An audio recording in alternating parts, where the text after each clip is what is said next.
بسم الله الرحمن الرحيم. السيدات والسادة الكرام، السلام عليكم ورحمة الله وبركاته، ومرحبا بكم في لقاء جديد في البيت السعيد.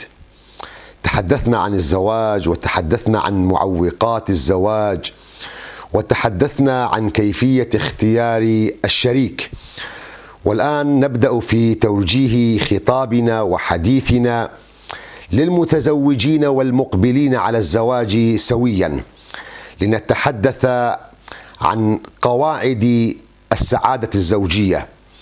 ربنا سبحانه وتعالى لخص سر الحياة الزوجية بكلمة، فقال في سورة النساء: وعاشروهن بالمعروف. بالمعروف أي بمكارم الأخلاق، بمكارم الأخلاق، لأنها تهدئ النفوس، ولأنها أقر للعين وأهنأ للعيش.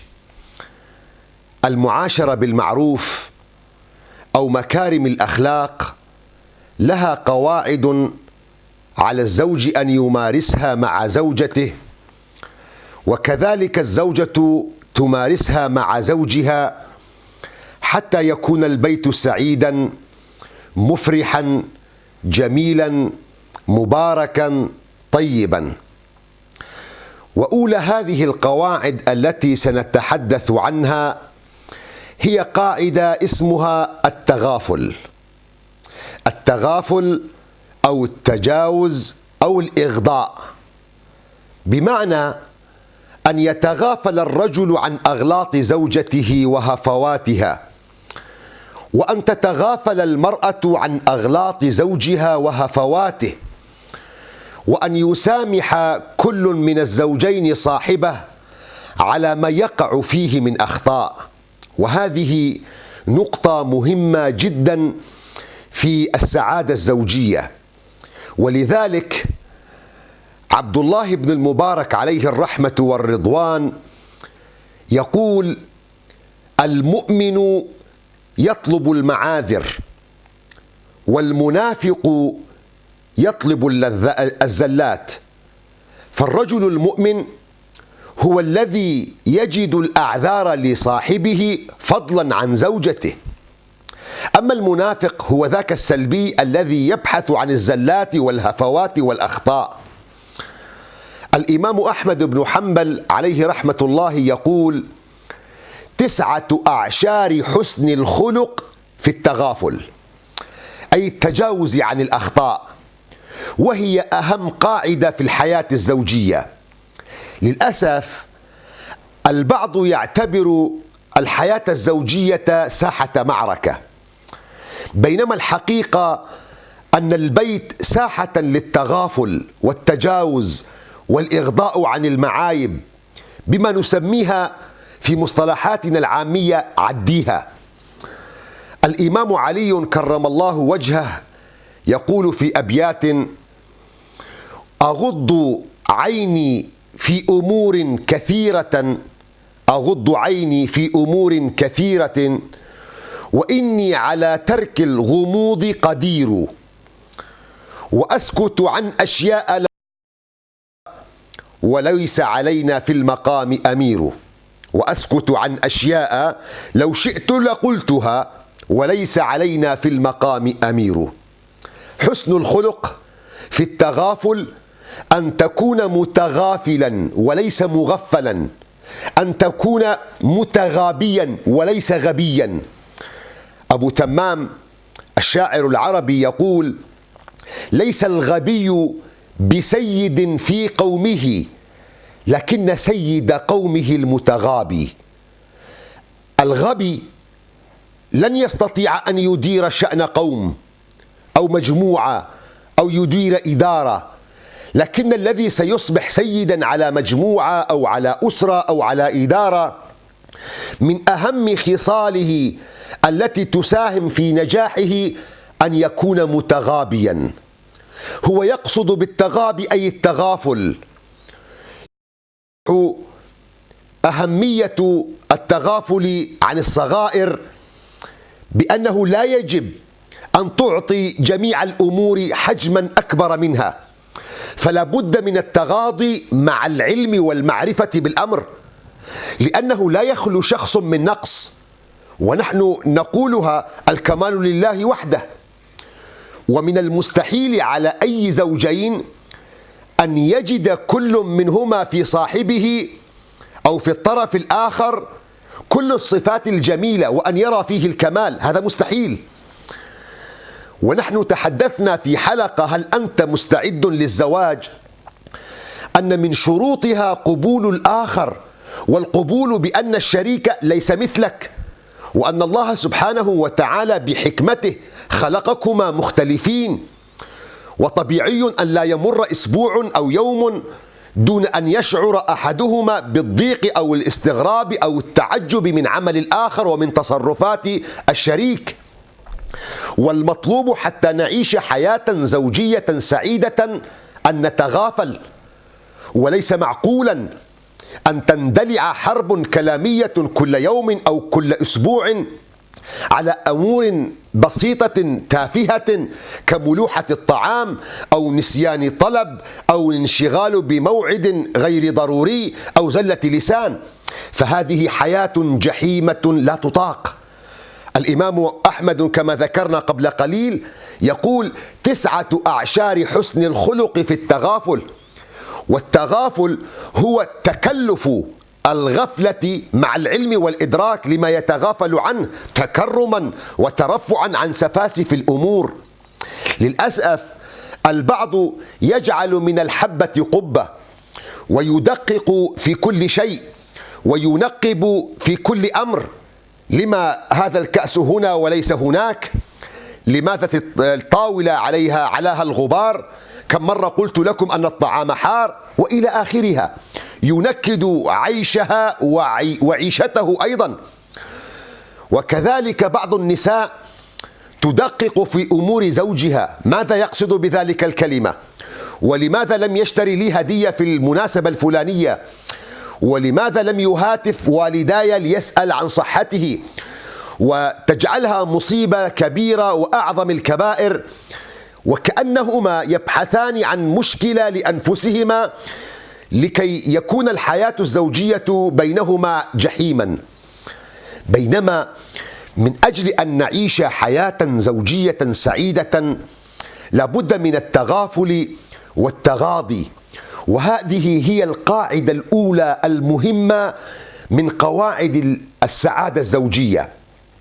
ولنا في رسول الله صلى الله عليه وسلم الأسوة الحسنة، عندما قامت أم سلمة بإرسال بعض الطعام إلى النبي صلى الله عليه وسلم، كما يرويه الإمام بخاري رضي الله تعالى عنه عن خادم النبي صلى الله عليه وسلم أنس رضي الله تعالى عنه أن النبي صلى الله عليه وسلم كان في بيت عائشة رضي الله تعالى عنها وعن أبيها مع مجموعة من الصحابة، فأرسلت أم سلمة بقصعة طعام مع غلام لها إلى بيت عائشة لتقديم الطعام للنبي صلى الله عليه وسلم. فعندما رأت عائشة رضي الله تعالى عنها القصعة بيد الغلام من بيت أم سلمة، كأنها شعرت بالغيرة أو شعرت برسالة لنقول أن أم سلمة تريد أن تبلغ رسول الله صلى الله عليه وسلم أن عائشة ليست بتلك المرأة التي تستطيع أن تخدمك وتخدم ضيوفك. فقامت أمنا عائشة إلى الغلام وضربت بيدها قصعة الطعام وأسقطت الطعام أرضا. النبي صلى الله عليه وسلم تعامل بأولى قواعد السعادة الزوجية، وهي الإغضاض والتغافل والتجاوز. بدأ في لملمة الطعام وتحدث إلى الصحابة بكلمات بسيطة: لقد غارت أمكم. انظروا إلى هذه الجهة المشرقة والإيجابية في الموضوع. فعائشة رضي الله تعالى عنها لم تقم بذلك إلا لأنها تغار على رسول الله صلى الله عليه وسلم. ومع ذلك النبي صلى الله عليه وسلم لم يقم بالصراخ عليها أو حتى العتاب، ولكنه سهل الموضوع بأن ذكر للصحابة أن أمكم قد غارت، ولم يكبر، بل تجاوز عن هذا الخطأ. الإمام الزمخشري يروي عن الإمام سفيان الثوري رضي الله تعالى عنه أنه كان يقول: ما زال التغافل فعل الكرام. التغافل لا يزال مستمرا، أنها صفة وخلق من أفعال الكرام. الرجل الكريم يتغافل، والرجل الكريم لا يدقق، والرجل الكريم لا يحقق. فليكن شعارنا في حياتنا الزوجية كي نستمر أن نغض الطرف عن عيوب شريكنا، فهو إنسان له عاداته وطريقته وأسلوبه في الحياة، فإذا لم يتوافق مع هوانا ومزاجنا علينا التعامل معه بالإغضاء. أبو علي الدقاق وهو من كبار الزهاد يروي أن امرأة جاءت إلى مجلس حاتم الأصم تسأل عن مسألة، فيقول: توافق أثناء سؤالها أنها خرجت منها صوت، وبهذه الحالة الامرأة خجلت، فقال أبو حاتم: ارفعي صوتك فإنني لا أسمعك ماذا تقولين. فانسرت المرأة وكأنها شعرت أن تلك العيبة أو النقيصة لم يسمع بها حاتم، فأصبح يلقب بحاتم الأصم. إذن التجاوز والتغافل ليس فقط وسيلة من وسائل السعادة للحياة الزوجية، بل هي وسيلة أيضا في حياتكم كلها. الفيلسوف والرياضي الكيميائي المسلم الشهير أبو يوسف الكندي، وهو من أكبر فلاسفة الإسلام، يقول: إذا كانت نفسك وهي ألصق نفس بك وأخصها بجسدك لا تطاوعك في كل ما تحب، نفسنا التي بين جنبينا وهي ألصق نفس بنا لا تطاوعنا في كل ما نريد. كثيرا ما تريد أن تقوم بعمل ما، تذهب إلى محاضرة، تذهب إلى مسجد، تذهب إلى تقوم بفعل خير ما، تجد أن نفسك لا تطاوعك للقيام بهذا الأمر.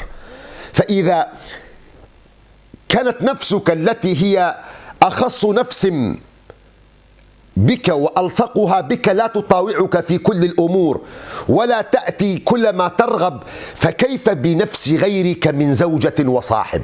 هذا قول الكندي: فكيف بنفس غيرك من زوجة وصاحب؟ هو يقول: إذا كانت نفسك لا تطاوعك فكيف تطاوعك زوجتك و24 ساعة في النهار في اليوم وهي مشغولة في الأمور التدبير المنزلي والأولاد والحياة الزوجية؟ فيحتاج الأمر حتى نعيش حياة زوجية سعيدة أن نتغاضى عن عيوب بعضنا.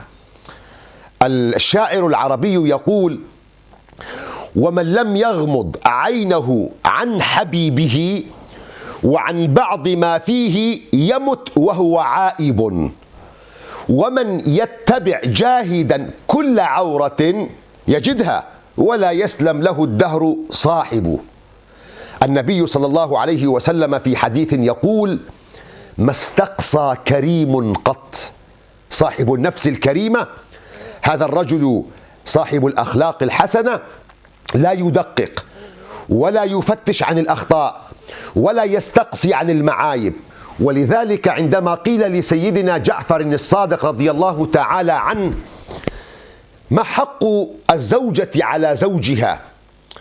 والذي بذلك أكون قد أرضيت ربنا عز وجل. فقال: أن تكسوها وتطعمها وأن تتجاوز عنها إذا جهلت عليك، فهذا من أهم خصائصها عليك ومن أهم حقوقها عليك. حتى نعيش حياة زوجية سعيدة، أولى قواعد السعادة الزوجية أن تتغافلوا عن أخطاء زوجاتكم وأن تتغافلن عن أخطاء أزواجكن. أسأل الله عز وجل أن يجعلكم وإياي مباركين أينما كنا، وأن يبارك لنا في زوجاتنا، وأن يبارك لزوجاتنا فينا، وأن يبارك لنا في أولادنا، وأن يبارك لأولادنا بنا وعلينا وفينا. أسأل الله عز وجل أن يجعل من حياتكم كلها سعادة رغداء هنية إن شاء الله. وإلى غد. السلام عليكم ورحمة الله وبركاته.